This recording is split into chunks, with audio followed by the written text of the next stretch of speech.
Nous allons prendre une application 2 pour un petit peu bien appliquer, pour un petit peu bien ancrer ce principe du prorata temporis. L'entreprise Drillom acquiert une machine dont la valeur s'élève à 220 000 dirhams hors taxe.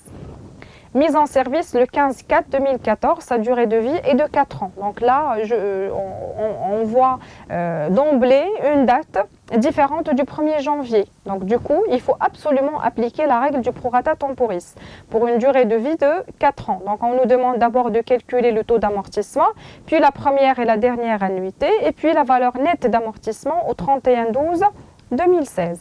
Donc le taux d'amortissement, c'est un calcul qui est très simple. Je prends toujours 100 divisé par n, qui est la durée de vie de l'immobilisation. Donc 100 divisé par 4, c'est 25%. Alors maintenant, pour calculer la première annuité, nous avons dit que la règle est la suivante, c'est la valeur d'entrée fois le taux d'amortissement fois m divisé par 12. M, c'est quoi? M, c'est le nombre de mois, d'accord, entre la date d'acquisition ou bien la date de mise en utilisation et la fin de l'exercice comptable. On a acheté ou bien on a mis en service quand la machine en question? Elle a été mise en service le 15/4, le 15 avril, d'accord? Donc je prends avril, mai, juin, juillet, août, septembre, octobre, novembre, décembre. Ce qui compte combien de mois? Ça compte 9 mois. Donc je prends 220 000 fois 25% fois 9 divisé par 12.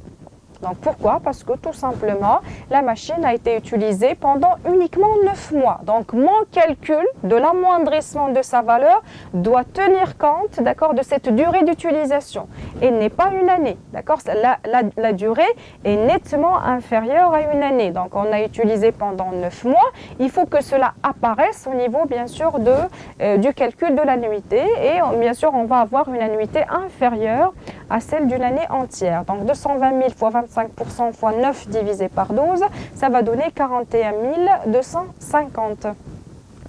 Le calcul de la dernière annuité, il faut toujours savoir que la dernière annuité vient toujours compléter la première annuité. Donc c'est pour cette raison on met 12 moins M. C'est tout simplement le complément qui va nous permettre de dire qu'entre la première et la dernière annuité, on obtient une annuité complète. Entre les deux, on a tout simplement valeur d'entrée fois le taux d'amortissement. Donc valeur d'entrée fois le taux d'amortissement. Pour la dernière annuité, il faut toujours mettre 12 moins M divisé par 12. Donc pour nous, on avait 9 mois pour la première annuité. Donc automatiquement pour la dernière annuité, 12 moins M, ça va être 3 sur 12 et donc 13 750. La troisième question, c'était le calcul de la valeur nette d'amortissement au 31/12/2016. Alors, comment faire cela? Je prends la valeur d'entrée, moins les amortissements cumulés. Cumulés entre quoi et quoi? Entre deux dates. Toujours pour le cumul d'amortissement, je dois toujours chercher deux dates. La première date, c'est la date d'acquisition. D'accord? Qui, tout simplement, peut être remplacée par la date de mise en utilisation. Il suffit qu'il y ait une date de mise en utilisation différente de la date d'acquisition pour que cette deuxième remplace la première. Donc, pour notre cas, nous avons une date de mise en utilisation et il faut chercher la date à laquelle on va stopper le cumul des amortissements. C'est le 31/12/2016. Et on essaie un petit peu de compter le nombre d'annuités, d'accord, que l'on a porté chaque fin d'année.